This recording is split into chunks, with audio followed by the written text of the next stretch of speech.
네, 박상규 국민 앵커의 시사 진단입니다.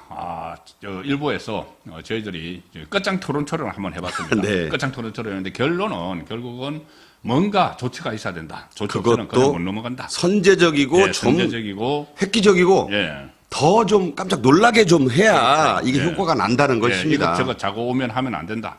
윤석열 대통령이 자고 오면 하지 않겠다고 부산에서 이야기했다고 하는데 이 자고 오면 정말 자고 오면 하지 마시고 뭔가 조치를 취해야 된다. 그 단계까지 저는 왔다고 봅니다. 이제 목에 차 있어요. 아니, 목에 차 있습니다. 더 물러설 수 없는 예.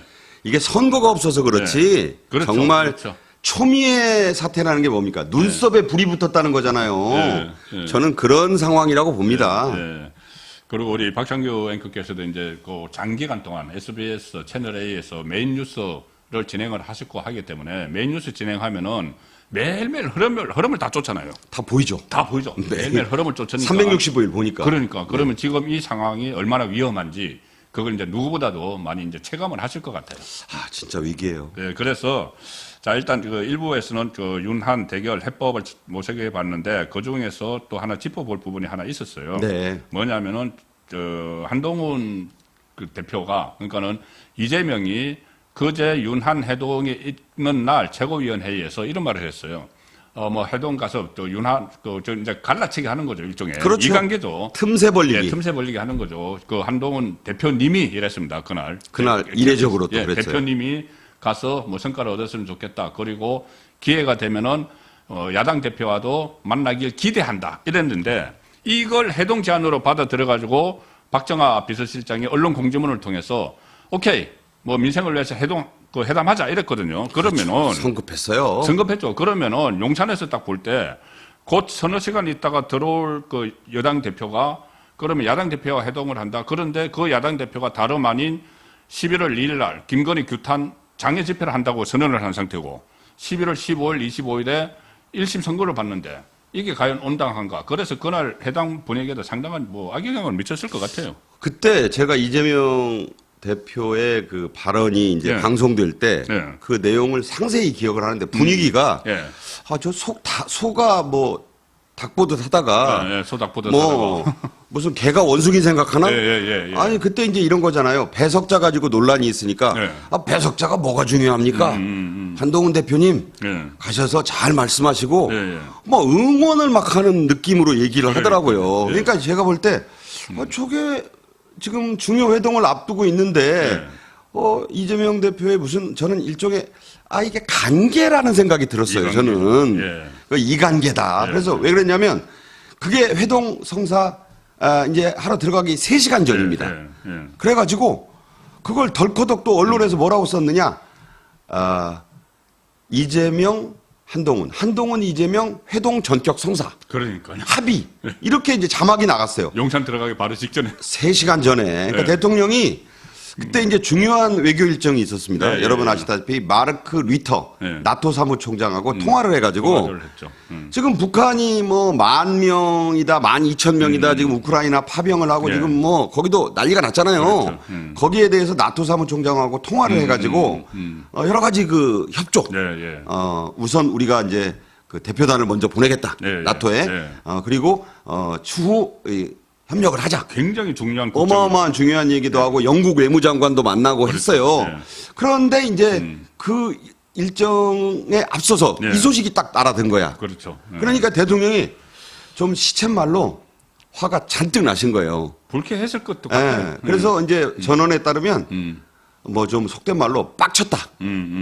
죄송합니다. 저는 제 표현입니다. 괜찮습니다. 근데 이 대노를 한 거예요. 빡쳤다. 아니 이게 순 우리말이네요. 근데 이게 좀 무슨 소리야?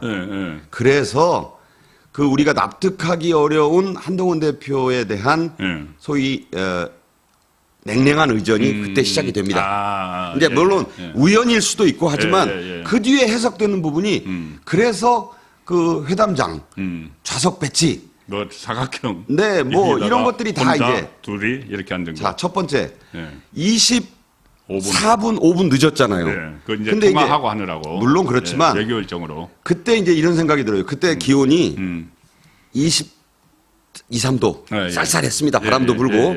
근데 한여름 뭐 지내고 나서 이제 좀 쌀쌀할 때. 한 20여 분 밖에 세우는 거예요. 예. 근데 사실 한동훈 대표는 늘 그랬지만 먼저 가서 기다리고 있었어요. 저번에 거기 가시고 서천인가 그 화재 현장에 가서도 이제 그런 모습을 보였죠. 그러니까 한 대표가 기다린 시간이 30분이 훨씬 넘었습니다. 예. 그런데 다 하면은 그러면 원래 4시 보통의 반부터 경우에 해서 25분 늦었고. 이제 홍철호 정무수석이 왔대요. 예. 그러면 보통의 경우는 안에 좀 들어가시죠. 안에 좀 가서 기다리시죠. 이게 이제 앉아서 우리가 볼 때 기다리셔야죠. 예.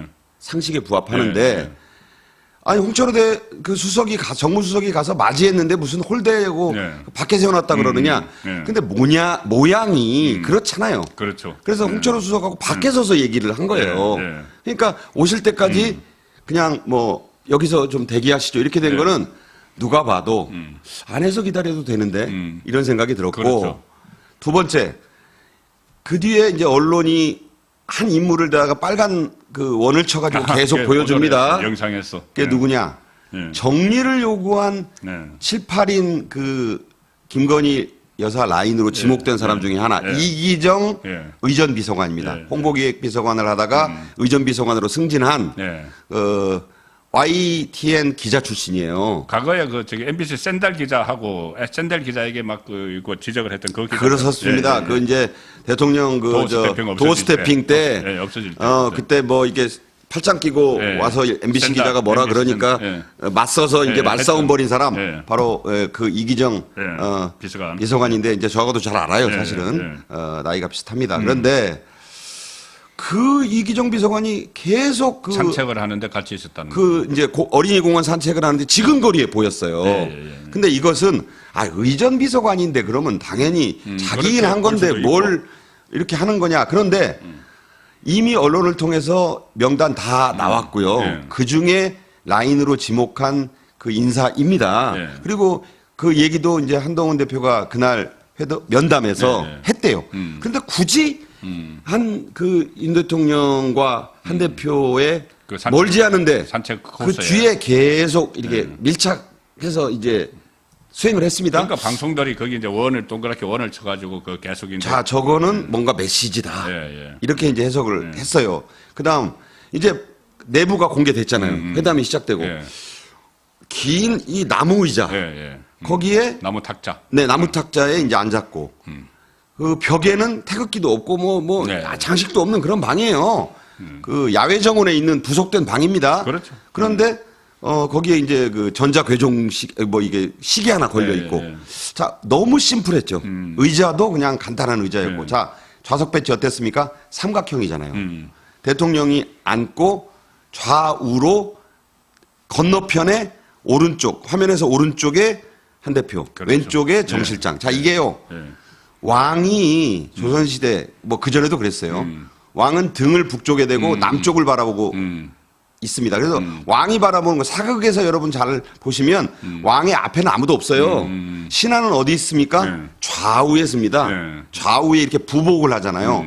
이 구도예요, 이게. 그러니까 윤 대통령의 의도는 하지는 않았겠지만. 근데 이제 해석이 그렇게 됩니다. 그렇게까지도 그 과하게 해석도 가능한 거죠. 그러니까 맞은편을 보면 윤 대통령과 한 대표가 마주 보지를 않아요. 그렇게 될 수가 없죠. 이렇게 양쪽으로 이렇게 있으니까는. 정 실장과 한 대표의 사이를 대통령은 바라봅니다.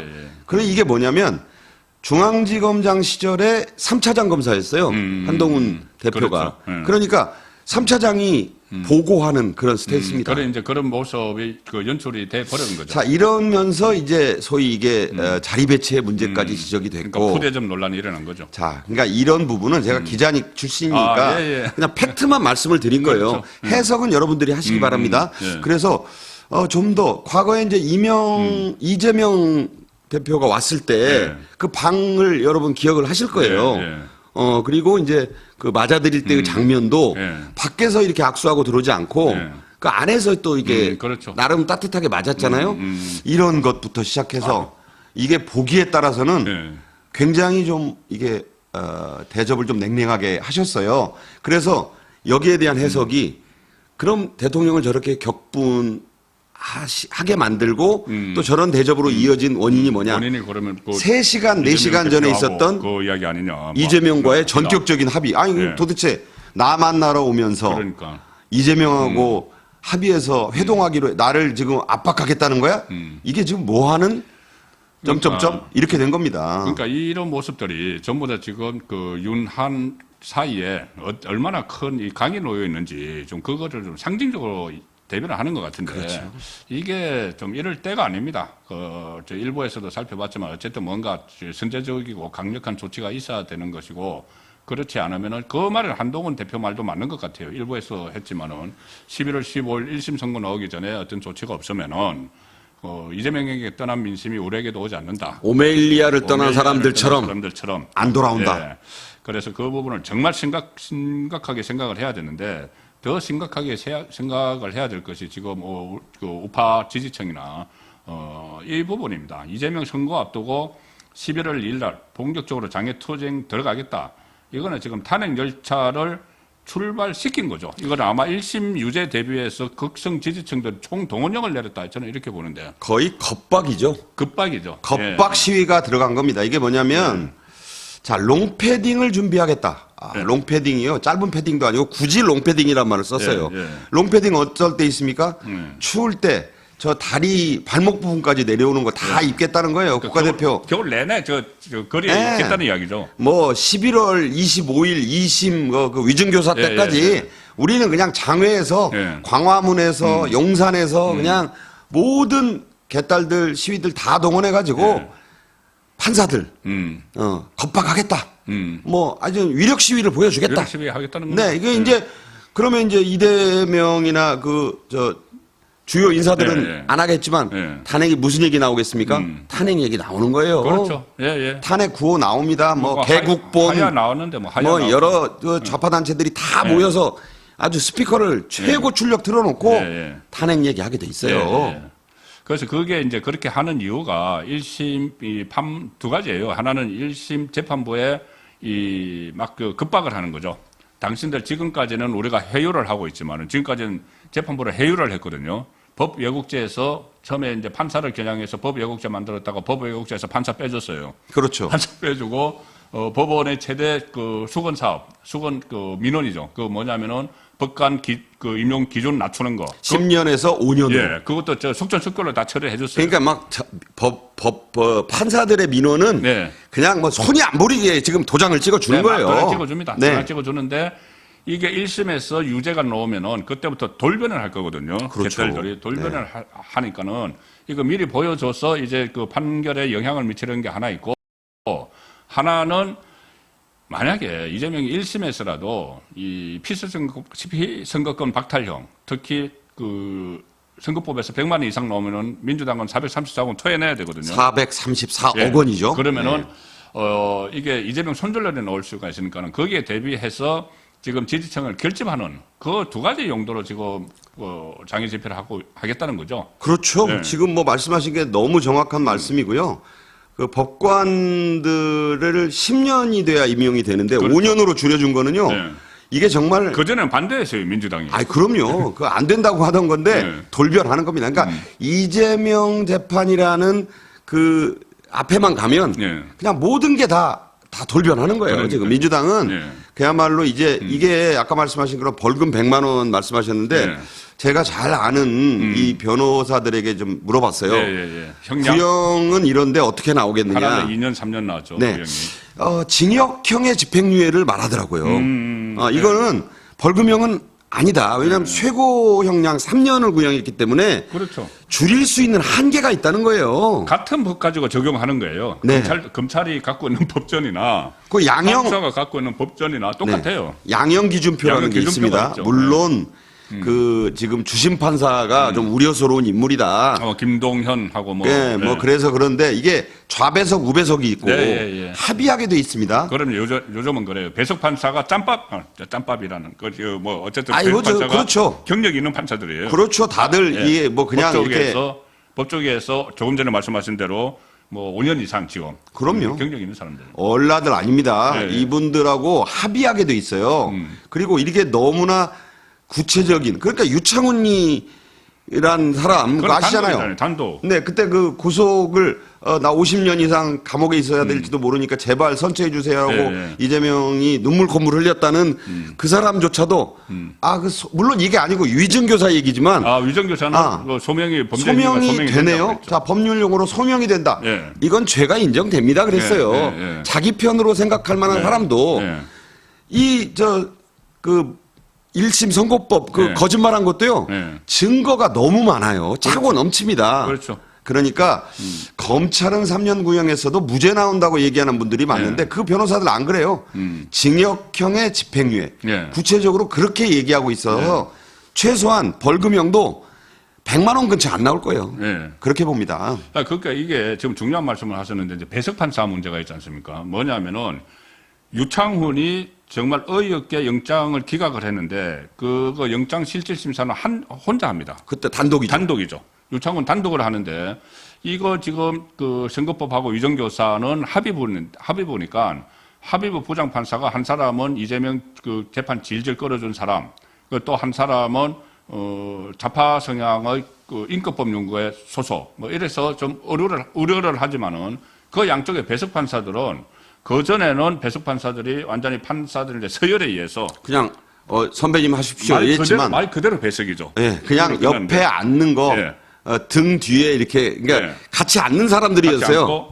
그다음에 이제 주심 판사 그 중에 한 명이 주심 판사가 판결문 쓰고 이랬는데 지금은 이 양쪽의 사람이 거의 대등하다는 거예요. 거의 의견이 안 맞으면 투표한답니다. 네, 투표한다요. 그걸 투표하면 2대1로 투표를 할 수도 있고 그래서 이제 실형은 확실해 그러니까 법정 집행유예형이지만은 확실한 이제 그 유죄가 나올 거고 빼도 박도 못 하는 거죠. 그렇게 되니까 지금 이재명이 이렇게 탄핵 전국으로 몰고 가는 그 상황까지 지금 진전이 되고 있는 겁니다. 확실해 보여요, 저는. 그러니까 11월 15일의 위험성을 그 위기를 누구보다도 변호사인 이재명이 잘 알아요. 그러니까 지금 총동원령 내리고 야 패딩 다 꺼내라.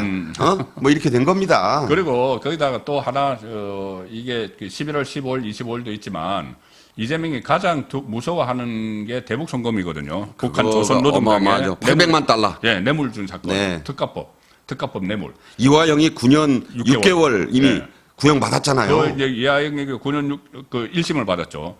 9년 6개월 1심을 내린 그 신진호 부장판사가 지금 재판을 시작을 했는데 이게 굉장히 지금 빨리 진행이 됩니다. 이화영의 2심이 연내에 그 선고가 나온다고 지금 그 부장판사가 이야기를 했어요. 그렇죠. 그러면은 그걸 그대로 공범이니까는 그대로 가지고 온다고 신진호 판사가 이야기를 했기 때문에 수십 군데에서 공범으로 돼 있어요. 이재명이. 그러니까 이거는 같은 재판으로 봐도 좋은 겁니다. 그렇습니다. 그 판결문이 곧 이 판결문이다. 그 말이 나오는데 신진호 부장판사는 법정 구속 잘 시키거든요. 유명하죠. 은수미 전 성남시장 바로 법정 구속. 바로 그냥 법정에서 구치소로 그러니까 구치소로 보냅니다. 바로. 그리고 그래서 이재명이 1심 받으면서 법정 구속될 수도 있다. 물론 법정 구속은 제가 어제 설명을 드렸지만은 회기 중에는 또 체포동의안을 받아야 되지만 당연히 이제 또 풀어달라고 또 국회 의결을 하겠죠. 그렇게도 또 할 수 하지만 있죠. 법정 구속을 시킨다는 것 자체가 어마어마한 사건입니다. 그럼요. 그렇게 되면 더 이상 이재명은 이 대법원 확정 판결까지 나오면은 무조건 다음 대선에 못 나온다는 인식이 확산되죠. 법정 구속만 되면요. 당장 민주당에서 아까 말씀하신 손절론이 나올 수밖에 없어요. 손절론 그대로 나오죠. 며칠간은 또 구치소에 있어야 돼요. 국회가 열려가지고 또 빼달라고 의결할 때까지 시간 걸리니까 이 상황이 실제 벌어질 수 있는 상황이에요. 신진우 부장판사 대단한 사람입니다. 그 대장동 저승사자 이렇게 그래서 김만배에게도 첫 유죄 판결을 내린 그 판사인데 그것들을 이제 생각을 해서 완전히 11월에 대란 대치, 자기 나름대로는 대란 대치, 대란을 일으키면 큰 거를 넣는다. 그렇죠. 자기 나름은 그렇게 생각을 합니다. 그러니까 굉장히 좋은 말이거든요.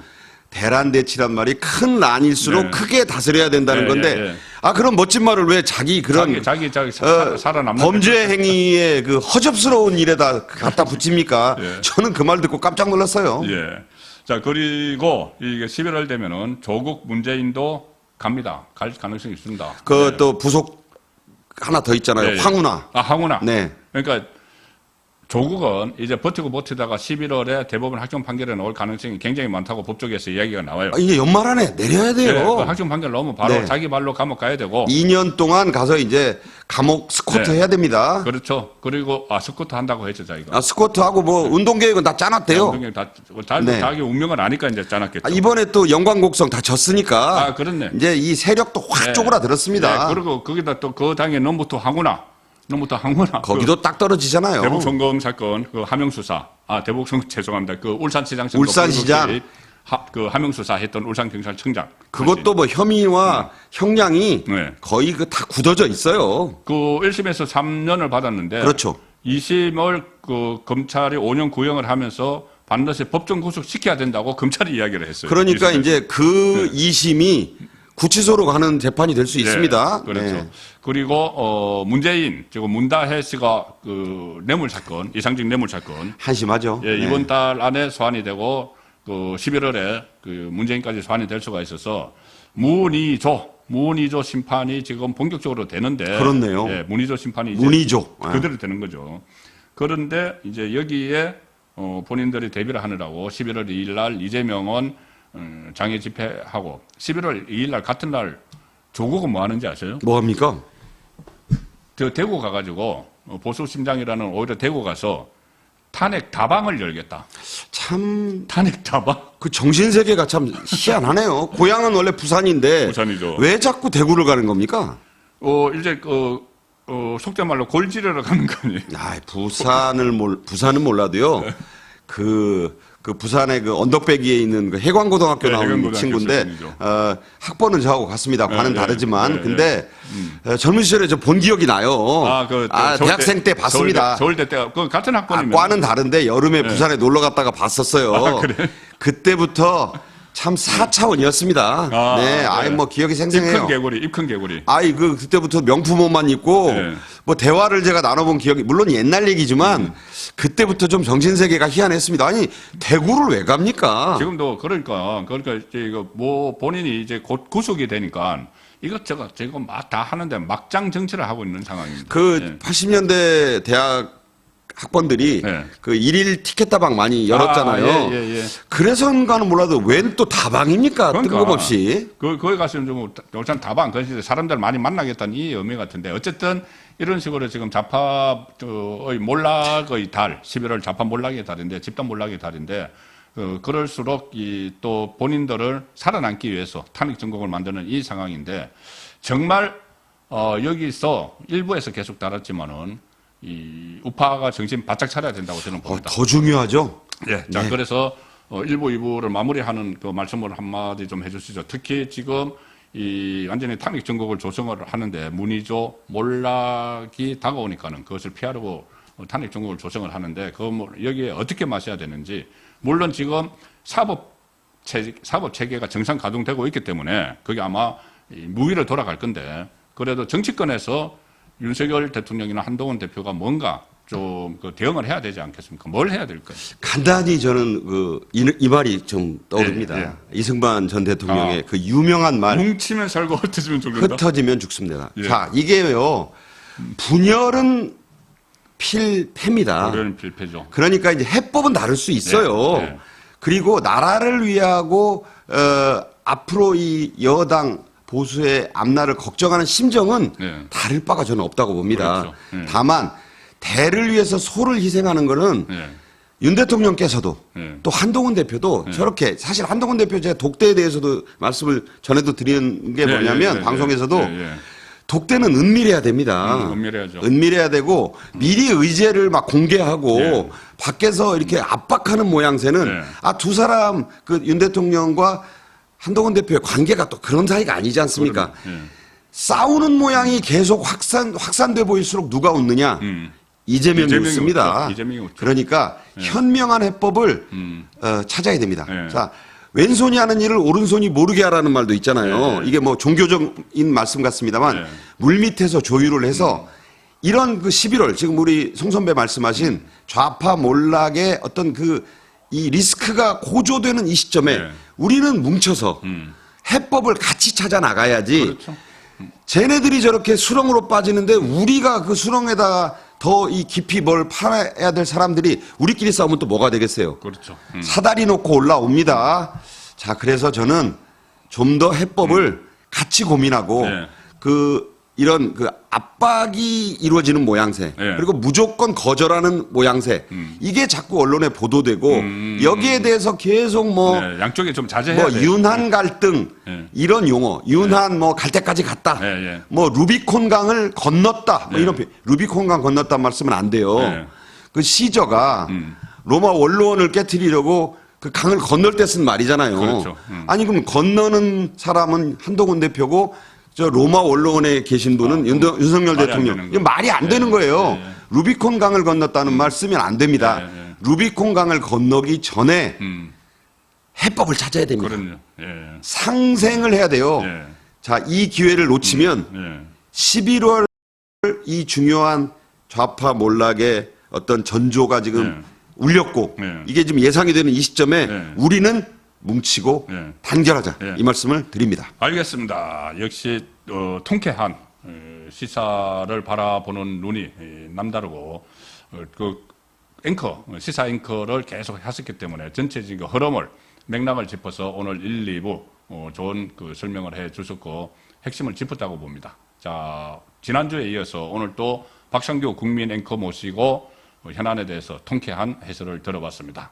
자, 오늘 감사합니다. 다음 기회에 또 모시도록 하겠습니다. 네, 고맙습니다. 여러분 또 뵙겠습니다. 네. 네, 감사합니다.